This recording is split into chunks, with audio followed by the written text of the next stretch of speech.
C'est bon, vous voyez l'écran? On voit, ouais. Donc voilà, alors ce qu'il faut mettre dans le dossier quand vous regardez dans le dossier projet, euh,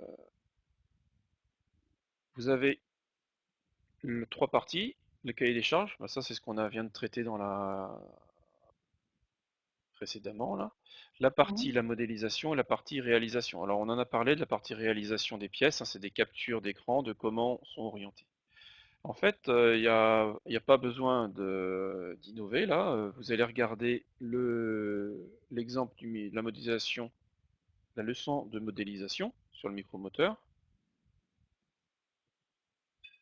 Alors, vous n'êtes pas forcément obligé de mettre ça comme ça dès le début, mais c'est quand même mieux. Ça permet de savoir quel est l'objectif. Vous faites des captures d'écran de vos esquisses.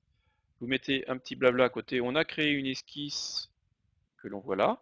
Ensuite, on a créé une révolution pour obtenir ça, de la manière suivante, et vous détaillez toutes les étapes de la modélisation de votre pièce. Pour vous aider à faire ça, parce que vous n'allez pas, soit vous le faites au fur et à mesure, mais c'est assez pénible, vous faites votre pièce sur SolidWorks. Une fois que vous êtes sur SolidWorks, vous remontez le petit curseur bleu pour faire apparaître étape par étape. Vous ouvrez les esquisses, vous éditez les esquisses, vous faites des captures d'écran et vous les mettez dans votre dossier. Ok. Ça permet à moi, quand je vais corriger, de suivre le raisonnement de modélisation de votre pièce. Ok.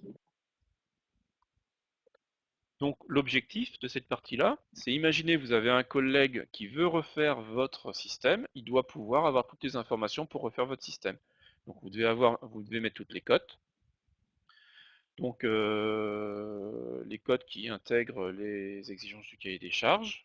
Donc là vous pouvez rajouter ça là-dedans et puis également toutes les étapes pour modéliser la pièce. Ok. Donc ça c'est pour la partie modélisation. Et puis pour la partie réalisation, vous avez également tout en bas la partie réaliser l'impression 3D. Vous avez le tuto MakerBot. Vous avez les captures d'écran de la même manière. Voilà le plateau, comment on a mis nos pièces.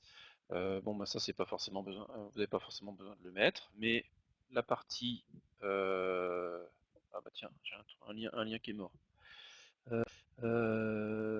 La partie settings, ce que vous avez mis dans les settings, et puis la visualisation de votre plateau en simulation, ce que vous voyez là, avec voilà, on a besoin de tant de matériaux, et pour un temps d'impression de temps.